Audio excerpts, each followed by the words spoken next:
Hello. I would like to begin by thanking Claire Hansen, Gretchen Minton, and Katie Brokaw for organizing this event. This is such a wonderful public-facing humanities enterprise, exactly the kind of thing we need more of urgently in the face of our multifaceted ecological crisis. So thank you all. I would also like to begin by noting that I'm talking to you from Treaty 6 territory in the Canadian province of Alberta, on lands historically shared by the Cree, Saulteaux, Nakota, and Dene peoples before the signing of the treaty in 1876, at which point the land was to be shared and stewarded together with settlers as well.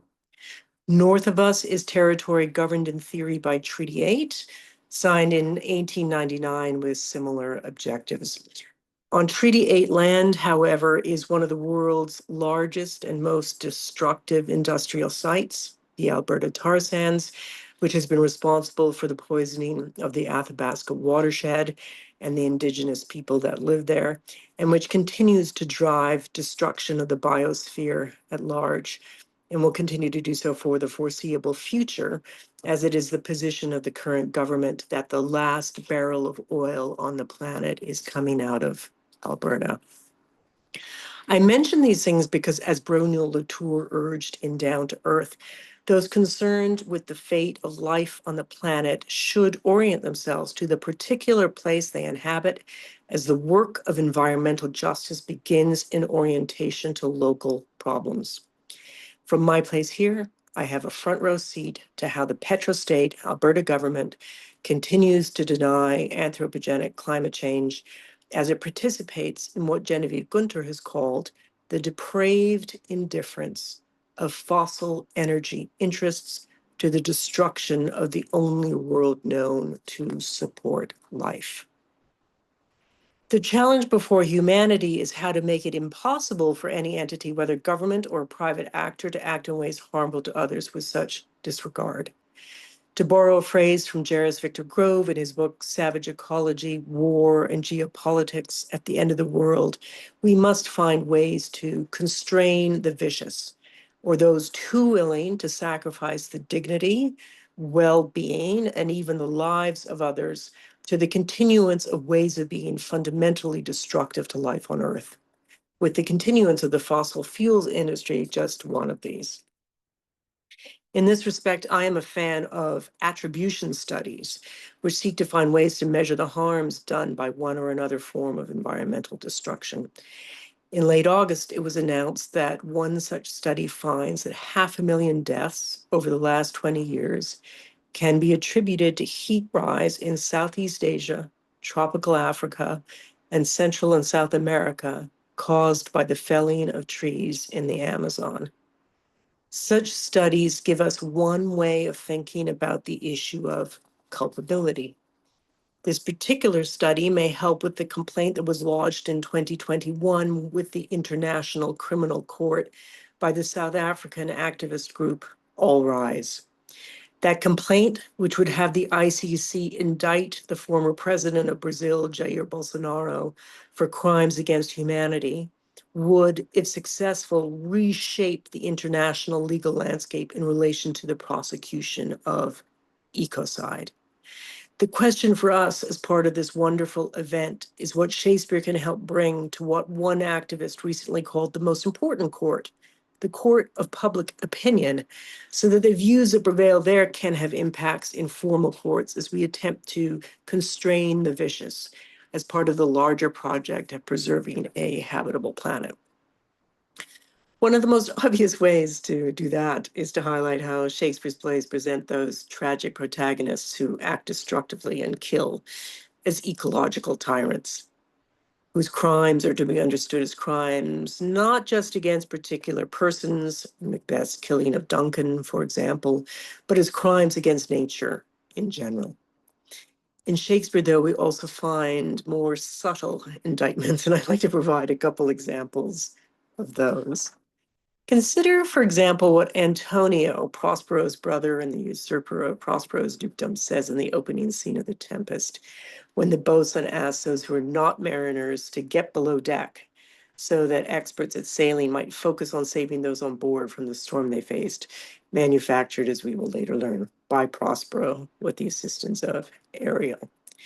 Antonio declares that he would like to see the boatswain, who is simply trying to do his job, drown the washing of 10 tides. Antonio is imagining a death for the boatswain that is slow and cruel, with non-human nature as the weapon of execution. And why? Because he perceives the other man as threatening his authority. Or perhaps we might say he perceives a class threat coming from below amidst the predicaments of a very specific environmental crisis.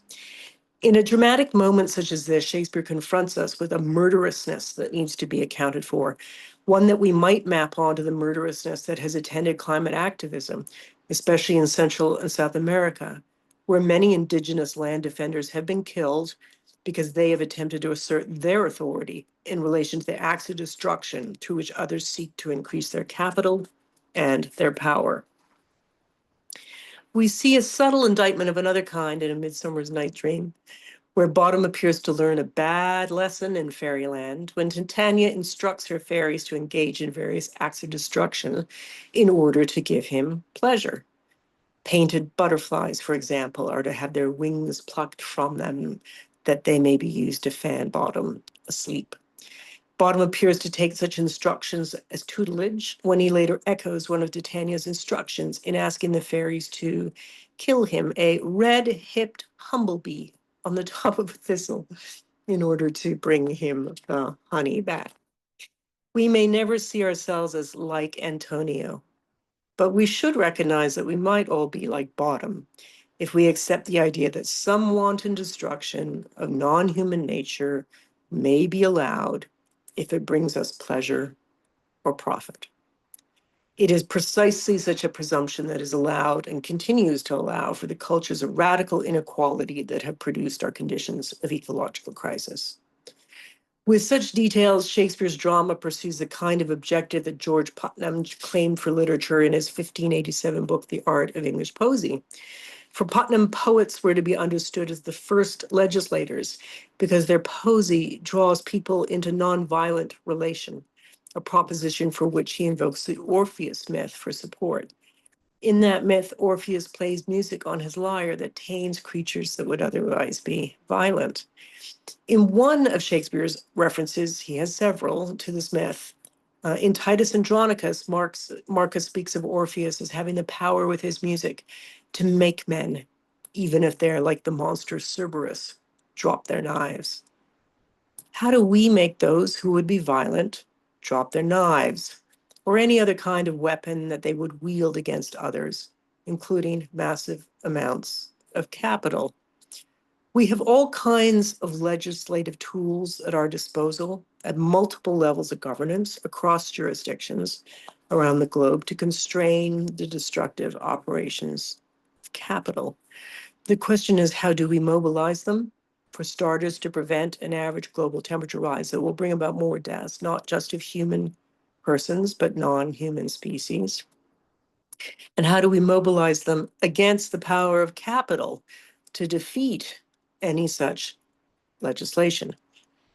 In this respect, I wish to end with another moment from The Tempest, that in which Ariel keeps Antonio from successfully encouraging Sebastian to kill his brother, the King of Naples, so that he might steal his throne.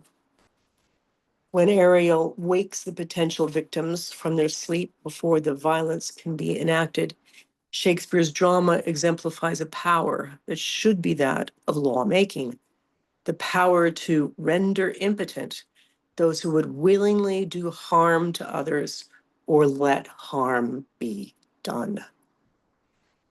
A 2024 study on the question of whether or how action on climate change might be initiated, the largest study of its kind to date, with almost 130,000 participants in 125 countries, found that the desire for action is great.